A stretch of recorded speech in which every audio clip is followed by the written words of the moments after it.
tuning in. Thank you for your continued support. And here we are. I have my special guest. Ladies, please introduce yourselves one at a time and then we can get started.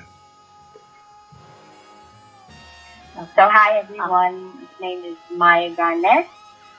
I am the founder and CEO of Promiser Incorporated. Good evening, everyone. My name is Courtney Henderson. I am the founder and CEO of Develop and Empower Political Consulting Firm. And I'm Shavor Lane with Lay Food. Good evening and welcome aboard. Thank you guys for giving me some of your time. Those sound like wonderful situations. Can you each one by one, Maya, Courtney, and I'm sorry I can't remember the last woman's name. Tell me what you, Shamor. Am I wrong in that? Shavor. I totally apologize. Please forgive me. That's okay. Can you guys describe what you're doing and potentially tell me what inspired you to do these things. So like I said, the company that I'm part of is a Women and Girls nonprofit organization. Mm-hmm. And what inspired me to do it is that we need change in our community. We need change as women. And a lot of the things that sometimes are taught in schools aren't necessarily helping our youth, our adults in everyday life. And I'm trying to bring a combination of life skills as well as empowerment and healing to the women and girls in the DMV area. And Develop and Empower is a consulting firm that helps candidates kickstart their political campaigns, and it offers guidance in areas like fundraising, strategy, and policy analyzing. And we also offer consulting on public speaking, speech writing, and political research and campaign strategy. What made me start this campaign political consulting firm is because I'm so passionate about politics and having equal representation that reflects our communities, especially those that are marginalized. In 2018, we saw some of the largest groups of women get elected into elected office, and I want to continue that momentum to help continue women of color get into office and make effective changes.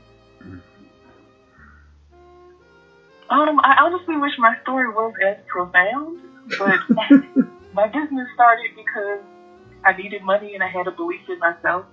I've always wanted to start a baking business and a food business, and I was twiddling my thumbs one day, and it was time. It was just time to start it. Well, actually, it is profound because, not to overstep anyone else, but that is profound because the belief in yourself is the most important thing in the world. And you are taking, basically, what you have done is combine the skills of the other two guests and have it manifest in yourself, because if Maya gets hold to you and then Courtney assists you, you could potentially be in office one day. You are the manifestation of both of their dreams. So I think it is extremely profound. I like that. You feel about right? Ubuntu, we are because you are. So, it's just a situation. I think we don't embrace our greatness the way we should, especially women, and especially women from our communities, because I preach on my show all the time. You're not going to be a better person without a woman behind you. It's an African, African tradition to pick the king of the tribe. The mothers of the tribe come together and say, "Hey, yeah, you're going to be the king." I mean, and we've transferred that here in America. Go to a Baptist church. If the women in the church don't like you, you will not be preaching in that church much longer. So I definitely believe we need the sisters, and the disrespect of black women and women in general, but I primarily focus on black women, is an Americanized situation.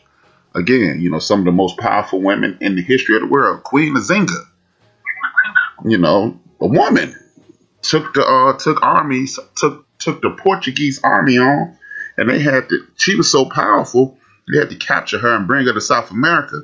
and made a prisoner of war, or they call slaves. And then the other slaves said, hey, we want her to tell us what to do.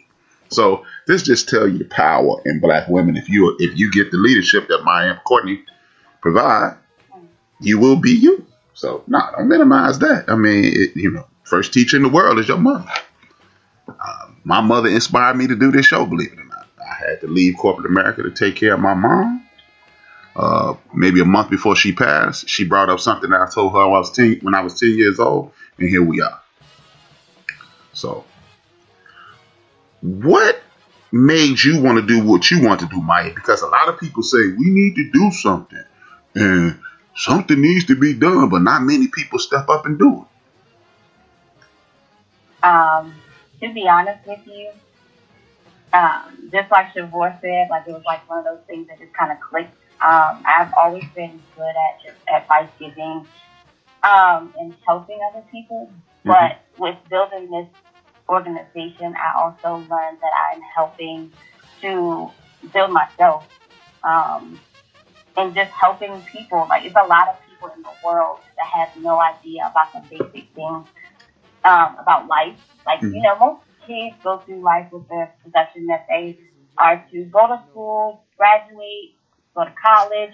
You'll live your life according to, once you graduate, whether it be with a family and so on and so forth. But I'm trying to speak to those people who weren't able to do that or have a different version of that.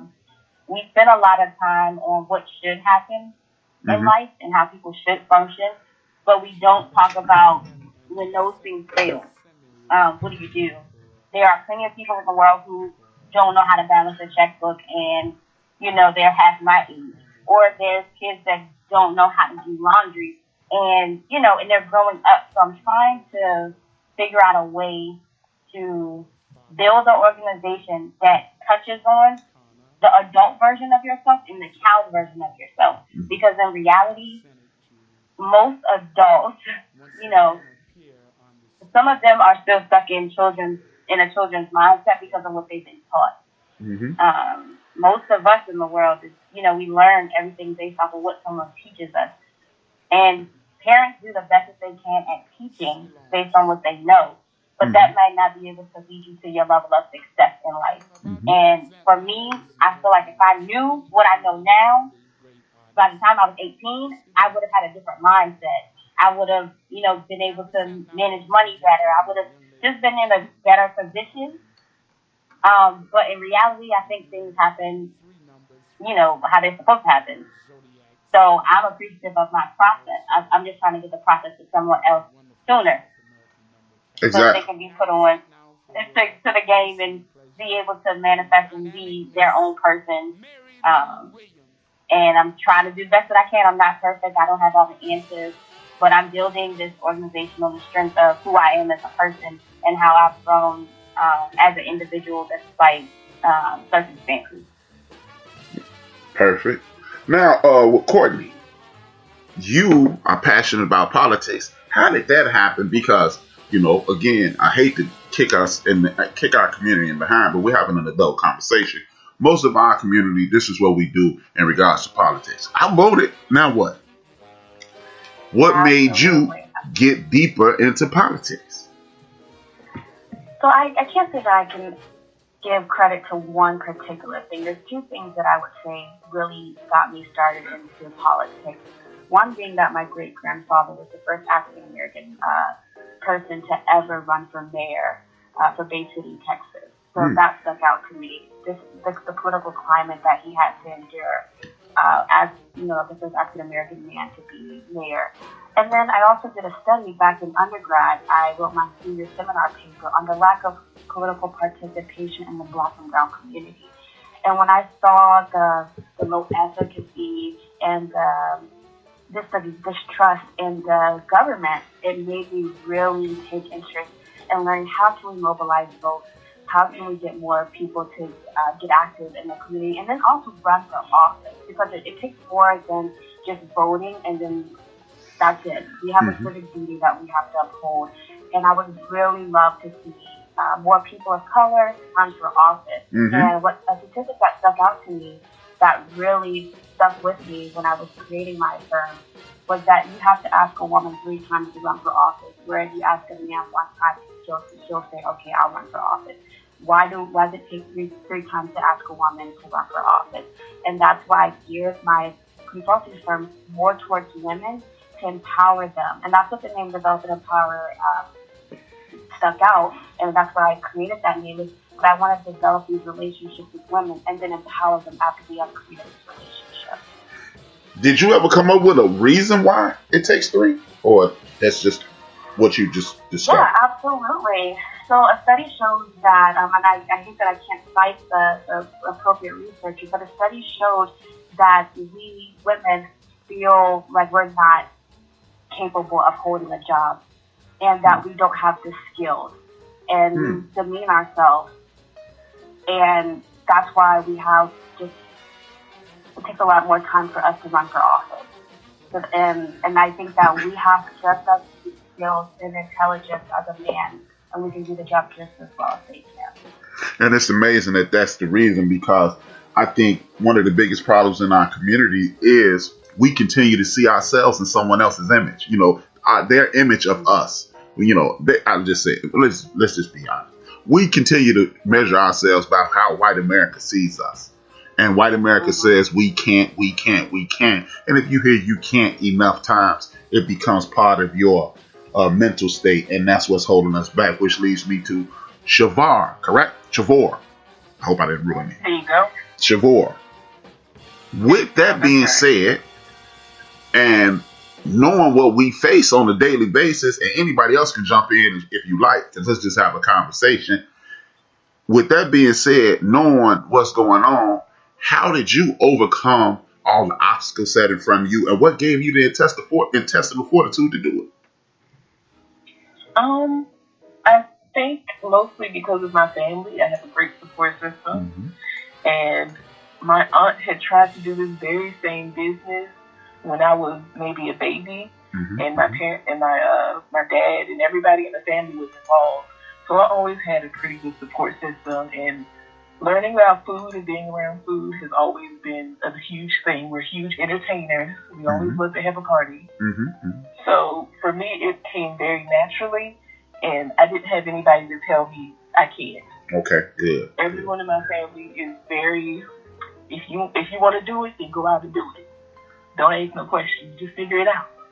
So I figured it out. That's how long did it take you to get? I'm sorry. How long did it take you to get everything off the ground? A week. For me, this business has been very much trial and error. Okay. So I kind of started cooking just for me and my mom. Like, we went to work every day and we needed meal prep. We needed something where we didn't have to think about food all the time. And then everybody at her job was like, okay, so where's my food? And then more and more people kept asking. So I just kept cooking. And I haven't had to stop yet, so. That's awesome. I started cooking for myself. I became a vegetarian and I fell off. You know, obviously. Well, not obviously, you guys know what I mean. Understandable. I did too. I fell off too. But I used to use meal prep as a decompressor for my day. I would come in and I would, and it took me about 6 months to realize that by the time I put the food on my plate, I had literally broken a sweat and I was feeling good about everything that I accomplished that day. So it sounds like you were doing the same thing. Exactly. Okay. It helped me to get more organized throughout my day. And a lot of other people who were ordering the meals felt the same way. So that's motivation for me to keep going. Okay. Are you using, because the trend now is more healthier food choices. Are you doing that, or are you just making what people are requesting? You know, butter is a really huge part of my life, so no. Most of us. But I do have a vegan menu for people who do want that, because I do think it is very important to eat healthy. You can't always be eating butter. So people can order from either a vegan menu or, you know, enjoy a nice wholesome Sunday dinner on a Tuesday. Now, Maya, with what you're doing, you're educating people primarily on life skills and things like that. What I want to ask you, And